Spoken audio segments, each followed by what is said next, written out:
इन लड़कियों को 10-10 हजार में खरीदा जाता है और इनसे सेक्सुअल स्लेवरी करवाई जाती है। क्या हनुमान जी मौंगा है? मौंगा का मतलब होता है कायर। बिहार के कई सेलिब्रिटीज भी ऐसी भद्दी हरकतें करते हुए अक्सर देखे गए हैं। लगा है, हटाओ हाथ, अरे हाथ हटाओ। बिहार के बच्चों का एक अंडा कहाँ गया? वो अंडा गया मिनिस्टर जी की जेब। दूसरे स्टेट्स में जाते हैं और कंस्ट्रक्शन एंड मजदूरी का काम करते हैं। पुलिस वाला एक लड़की को इसीलिए गोली मार देता है क्योंकि वो ये कहता है कि मैं बिहारी हूँ। है कि इसमें माइनर लड़कियों को भी ला करके उनका शोषण किया जाता है।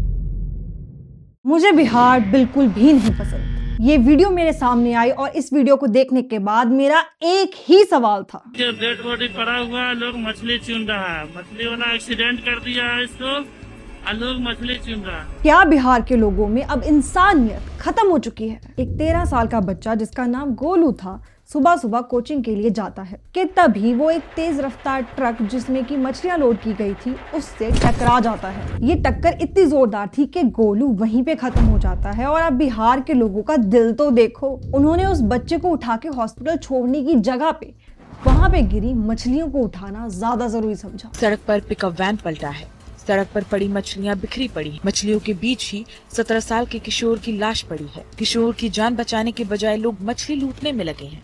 बिहार और बिहार के लोगों के प्रति हमारे देश के लोगों में वैसे ही बहुत नफरत है। ये सेंटेंस तो आपने सुना ही होगा कि एक बिहारी 100 बीमारी। पर सवाल ये उठता है कि आखिर ऐसी चीजें डेवलप कैसे हुई और क्या ऐसे फैक्टर्स हैं जिनकी वजह से बिहार आज इतना पिछड़ा हुआ स्टेट बन गया। हमारे देश के लोगों में बिहार के प्रति नफरत बढ़ती ही जा रही है। इसका सबूत देती है एक ऐसी घटना जिसमें पुलिस वाला एक लड़की को इसीलिए गोली मार देता है क्योंकि वो ये कहता है कि मैं बिहारी हूँ। विवाद के दौरान पांडव को बिहारी कहकर ताना मारा गया, यानी उसकी पहचान के आधार पर उसे नीचा दिखाने की कोशिश की गई। पहले बहस होती है, फिर अचानक वो अपनी पिस्टल निकालता है और सीधे पांडव के सीने पर गोली चला देता है। बिहार के इस मुद्दे को समझने के लिए मैंने इस वीडियो को 3 चैप्टर्स में डिवाइड किया है। ये 3 ऐसे चैप्टर्स हैं जिनकी मदद से आप जान पाओगे कि बिहार आज ऐसा क्यों है और बिहार के लोग आज ऐसे क्यों हैं। और इस वीडियो के एंड पे मैंने बिहार से जुड़ा एक बहुत ही अच्छा फैक्ट बताया है जिसको सुन के आप ना ही खुश होने वाले हो बल्कि शॉक भी रहने वाले हो। तो वीडियो शुरू करने से पहले मैं आपको बताना चाहती हूँ कि वीडियो की क्वालिटी आपको थोड़ी डिस्टर्ब कर सकती है क्योंकि मेरा गला थोड़ा सा खराब है और तबीयत भी थोड़ी ठीक नहीं है। बट इस वीडियो के लिए मैंने काफी रिसर्च की है जिसको देख के आप शॉक रहने वाले हो। तो अगर आपको इस वीडियो में एक छोटी सी चीज भी पसंद आती है तो हमें सब्सक्राइब कर लेना। रात का समय है और बिहार पुलिस एक मिडनाइट ऑपरेशन कर रही है। इस ऑपरेशन में बिहार पुलिस के साथ anti human trafficking unit and NGO के लोग भी शामिल हैं। खबर मिली है कि सारण डिस्ट्रिक्ट के एक इलाके में 15 माइनर लड़कियों से जबरदस्ती ऑर्केस्ट्रा में काम करवाया जा रहा है। ये लड़कियां Punjab, Assam, Odisha, West Bengal and UP से लाई गई हैं और इन लड़कियों के साथ फिजिकल एंड सेक्सुअल अब्यूज होता है और इनको वल्गर सॉन्ग्स पे डांस करने के लिए भी फोर्स किया जाता है। पुलिस जब इन लड़कियों को रेस्क्यू करती है तो इनकी बॉडीज पे मल्टीपल इंजरीज दिखती हैं। ये सबूत था इस बात का कि इन लड़कियों के साथ गलत हो रहा है और इनसे गलत काम करवाया जा रहा है। पुलिस के इस ऑपरेशन में उन ऑर्केस्ट्रा ओनर्स को भी पकड़ा जाता है जो इन लड़कियों से गलत काम करवा रहे थे। इस केस को सेक्शन 143(1), 145 और भारतीय न्याय संहिता एंड पॉक्सो जैसे कई एक्ट्स के अगेंस्ट दर्ज किया जाता है। आप ये देखो कि ये बिहार की एक अकेली घटना नहीं है। बिहार के लोग ऑर्केस्ट्रा को पसंद ही इतना करते हैं कि ऑर्केस्ट्रा ओनर्स को माइनर लड़कियों को उठाना पड़ता है। इन लड़कियों को 10-10 हजार में खरीदा जाता है और इनसे सेक्सुअल स्लेवरी करवाई जाती है। हर हफ्ते बिहार पुलिस ऐसे ऑपरेशन कंडक्ट करवा के लड़कियों को बचाती है। जिस केस की हमने बात की वो तो इसी साल फरवरी का है, बट आप पिछले साल के आंकड़े देखोगे तो आप हैरान रहने वाले हो कि सिर्फ जून 2025 में ही 271 लड़कियों को रेस्क्यू किया जाता है जिनसे ये सेक्सुअल स्लेवरी और वल्गर सॉन्ग्स पे डांस करवाया जाता था। इन सारी केसेस में शॉकिंग बात तो ये होती है कि लड़कियों की उम्र 18 या 20 साल नहीं होती बल्कि 12, 13, 14 साल की होती है। बिहार के ऑर्केस्ट्रा ओनर्स इन लड़कियों को खरीदते हैं, इनसे डांस करवाते हैं और बिहार के ही लोग इनके डांस को देखकर इनको ऑब्जेक्टिफाई करते हैं। यहाँ के लोग बहुत गंदा इशारा करते हैं तो वो पूछते हैं दीदी क्या दिखा रहे, क्या कर रहे हैं। नाच का कल्चर जो है यहाँ पर ज्यादा रहा है। इसमें हम लोगों ने देखा है कि इसमें माइनर लड़कियों को भी ला करके उनका शोषण किया जाता है। एक बहुत ही ट्रॉमेटाइज एक्सपीरियंस होता है उनके लिए। आप खुद सोचो कि अगर इन 12-15 साल की लड़कियों को अश्लील गानों पे नचवाया जाता है तो कैसे देश में माइनर्स के प्रति क्राइम्स कम हो पाएंगे। आपने खुद भी इंटरनेट पे ऐसी कई क्लिप्स देखी होगी जहाँ पे छोटी बच्चियां स्टेज पे नाच रही होती हैं, जिनको ऑर्केस्ट्रा डांसर्स कहा जाता है, और नीचे उनको देख रही पब्लिक उनके साथ बहुत ही बुरा सलूक करती है। स्टेज के नीचे नाच रहे बिहार के इन अनपढ़ लोगों को समझाना तो बहुत मुश्किल है, इनसे तो कुछ एक्सपेक्ट किया ही नहीं जा सकता। आप ये देखो कि बिहार के कई सेलिब्रिटीज भी ऐसी भद्दी हरकतें करते हुए अक्सर देखे गए हैं। यह है फेमस भोजपुरी सिंगर धनंजय शर्मा। एक लाइव शो के दौरान ये स्टेज पर मौजूद एक फीमेल डांसर को उठाकर भीड़ में फेंक देते हैं। ये क्लिप बिहार के सो कॉल्ड सेलिब्रिटीज के माइंडसेट को भी दिखाती है और ये भी दिखाती है कि कैसे ऑर्केस्ट्रा डांसर्स के लिए लोगों के दिलों में थोड़ी सी भी रिस्पेक्ट नहीं है, बल्कि लोग तो इन ऑर्केस्ट्रा डांसर्स को एक ऑब्जेक्ट की तरह ट्रीट करते हैं। इन ऑर्केस्ट्रा डांसर्स से एंटरटेनमेंट के नाम पे जो काम करवाए जाते हैं वो अश्लीलता की हद से भी कई गिरे हुए हैं। इवन आप ये देखो कि पवन सिंह, जो कि बिहार के जाने माने सिंगर हैं, जिनके कई भोजपुरी सॉन्ग्स को बॉलीवुड में भी फीचर किया गया है, वो भी स्टेज पे अपनी फीमेल को स्टार के साथ ऐसी गंदी हरकतें करते देखे गए हैं।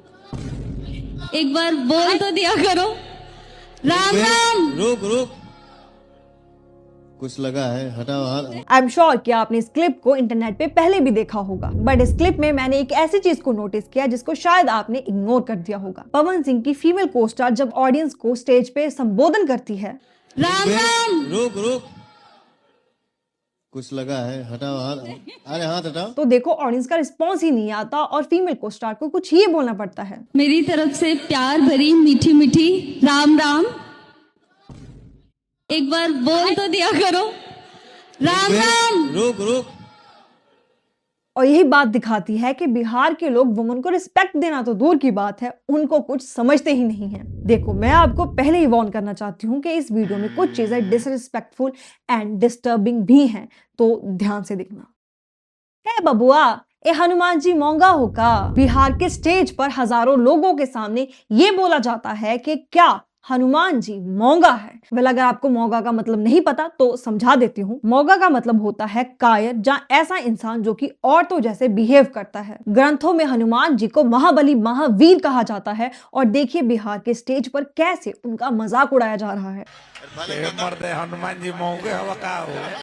बिहार के ऐसे कई इलाके हैं जहाँ पे धार्मिक एक्ट करने के नाम पर ऐसे अश्लील एक्ट किया जाता है। अगर आप पहले वाली लाइन सुन के ऑफेंड नहीं हुए तो आपको एक और लाइन सुनाती हूँ।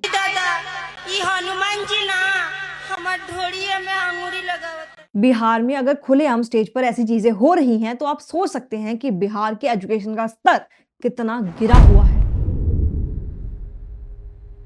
बिहार में एजुकेशन की क्वालिटी बहुत ही लो है। JJSS नाम से बिहार में एक सर्वे कंडक्ट किया जाता है जिसमें ये पता चलता है कि बिहार का जो एजुकेशन स्ट्रक्चर है वो दो चीजों की वजह से खराब हो रहा है। और अगर बिहार के लोगों द्वारा किए गए घटिया बिहेवियर को हम समझना चाहते हैं तो ये चीजें जानना बहुत जरूरी है। देखो, पहली बात तो ये है कि बिहार में फैसिलिटीज एंड रिसोर्सेज की कमी है। बात ये है कि बिहार के स्कूल्स में उतने टीचर्स है ही नहीं जितने टीचर्स की असल में जरूरत है, और इसी कारण बिहार के 79% स्कूल RTE यानी राइट टू एजुकेशन की रिक्वायरमेंट को पूरा ही नहीं करते। राइट टू एजुकेशन की रिक्वायरमेंट है कि हर 30 बच्चों पे एक टीचर होना चाहिए और बिहार में टीचर्स गिनती से कई कम है। बिहार के स्कूल्स में इंफ्रास्ट्रक्चर का बुरा हाल है। बिहार के ऐसे कई स्कूल्स हैं जहाँ पे टेबल, चेयर और प्रॉपर क्लासरूम्स नहीं है। वॉशरूम्स खराब पड़े हैं और पीने का पानी है ही नहीं। इस सर्वे में पता चला कि बिहार के कई गवर्नमेंट स्कूल्स ऐसे हैं जहाँ पे बच्चों के पास ना तो बुक्स हैं और ना ही यूनिफॉर्म। और इसका कारण देख के आप हैरान रहने वाले हो कि यार ऐसा भी हो सकता है क्या?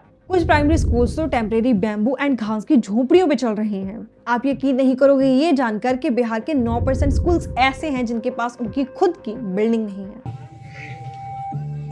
ये कोई भूसा रखने का गोदाम नहीं है, देखने में आपको लग रहा होगा। इसके अंदर बच्चे पढ़ रहे हैं।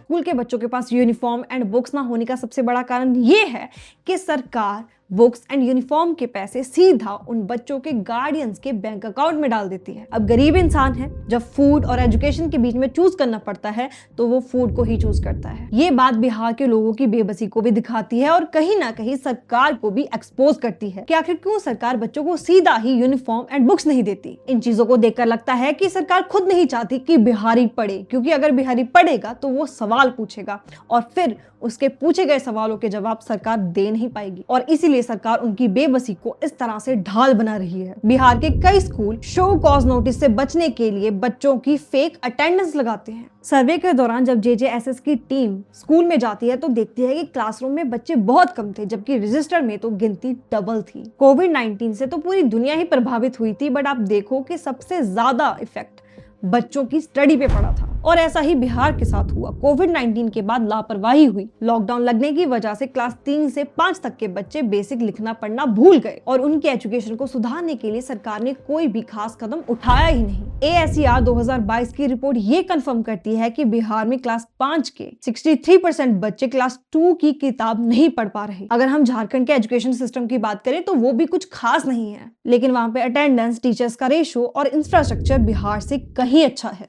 जैसे अब ये बात देखो कि वहां पे मिड डे मील में बच्चों को 2 अंडे दिए जाते हैं और बिहार में सिर्फ 1।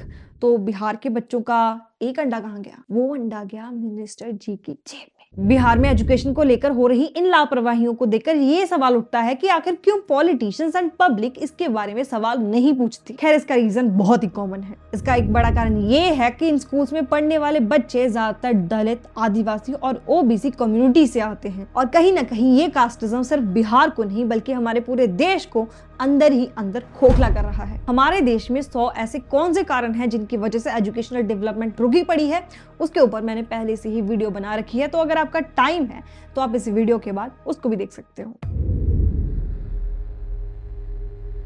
बिहार के पास एक बड़े नंबर पे यूथ पॉपुलेशन है, but industrialisation and formal job sector की बहुत बड़ी कमी है। बिहार में अनएम्प्लॉयमेंट बहुत ज्यादा है और इसी अनएम्प्लॉयमेंट की वजह से यूथ में फ्रस्ट्रेशन और माइग्रेशन आती है। इस चीज को समझने के लिए आप ये देखो कि बिहार की अनएम्प्लॉयमेंट का एक पूरा नेटवर्क है, जिसके सबसे टॉप पर ये कारण है low industrialisation and weak private sector. Bihar आज भी बीमारू स्टेट के टैक्स से स्ट्रगल कर रहा है। बिहार की पर कैपिटा इनकम सिर्फ 60,000 है, जबकि नेशनल एवरेज है 1.89 लाख और अर्बनाइजेशन भी बिहार में सिर्फ 12% है, जबकि पूरे देश में एवरेज 35% है। बिहार की वो इंडस्ट्रीज जो कि बिहार की पहचान थी वो आज स्ट्रगल कर रही हैं। जैसे महोवरा में मटन टॉफी फैक्ट्री और शुगर मिल्स बंद पड़ी हैं। भागलपुर का फेमस सिल्क ट्रेड भी सिर्फ एक डेकेड में 600 करोड़ से सीधा 100 करोड़ पे आ गया है। PLFS यानी पीरियोडिक लेबर फोर्स सर्वे का डाटा बताता है कि बिहार में वर्कर पॉपुलेशन रेशो और लेबर फोर्स पार्टिसिपेशन रेट बहुत कम है।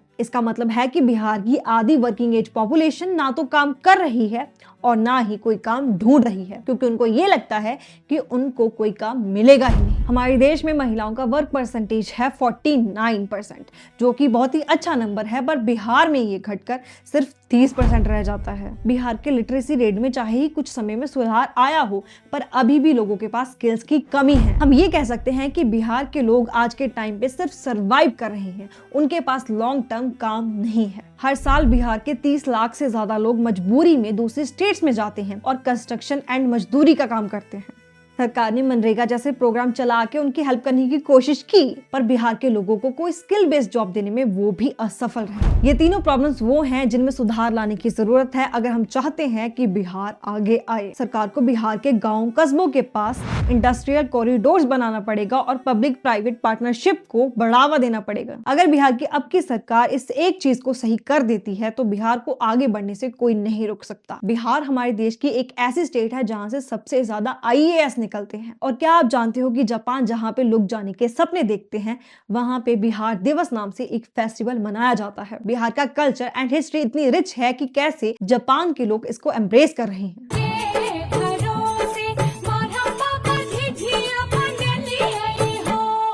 और बस अगर एक बार सरकार बिहार पे ध्यान देती है, बिहार को सुधारने का सोचती है, तो वही बिहारी जिसको देख के लोग ये बोलते हैं एक बिहारी 100 बीमारी, उसको देख के लोग कहेंगे एक बिहारी 100 पे भारी। वीडियो तो खत्म हो चुकी है, बट मेरे पास आपके लिए एक बहुत ही खास चीज है। बिहार के भोजपुरी सॉन्ग्स जो कि आपको लगता है कि वल्गर है, उनके पीछे एक बिहार का बहुत ही प्यारा साहित्य छुपा हुआ है। आपको उस प्यारे साहित्य की कुछ लाइनें बताती हूँ। नाम भिखारी, काम भिखारी, रूप भिखारी मोर, टाट पलिन मकान भिखारी, 14 22 सोर।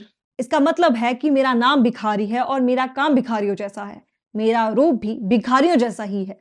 मेरा जो मकान है वो कच्चे टाट से बना हुआ है, जिसे हम जूट की बोरी देखते हैं उससे बना हुआ है। और जरा देखिए कि मेरे सादेपन का शोर चारों तरफ गूंजा हुआ है। ये काव्य लिखा गया है बिहार के शेक्सपियर कहे जाने वाले भिखारी ठाकुर के द्वारा। कभी सोचा था कि बिहार के डबल मीनिंग सॉन्ग्स के पीछे इतना प्यारा लिटरेचर है। और अगर आप थोड़ा और इसको एक्सप्लोर करना चाहते हो तो ऐसा एक और लिटरेचर मैंने अपने कमेंट में लिख रखा है और उसको एक्सप्लेन भी किया है, तो वहां जाकर आप उसको पढ़ सकते हो। और अगर आप चाहते हो कि बिहार के टॉपिक को हम आगे भी कंटिन्यू रखें तो आप बिहार के बारे में जो भी सोचते हो, मेरी इस वीडियो के बारे में आपके जो विचार है, आप कमेंट में जरूर बताइएगा।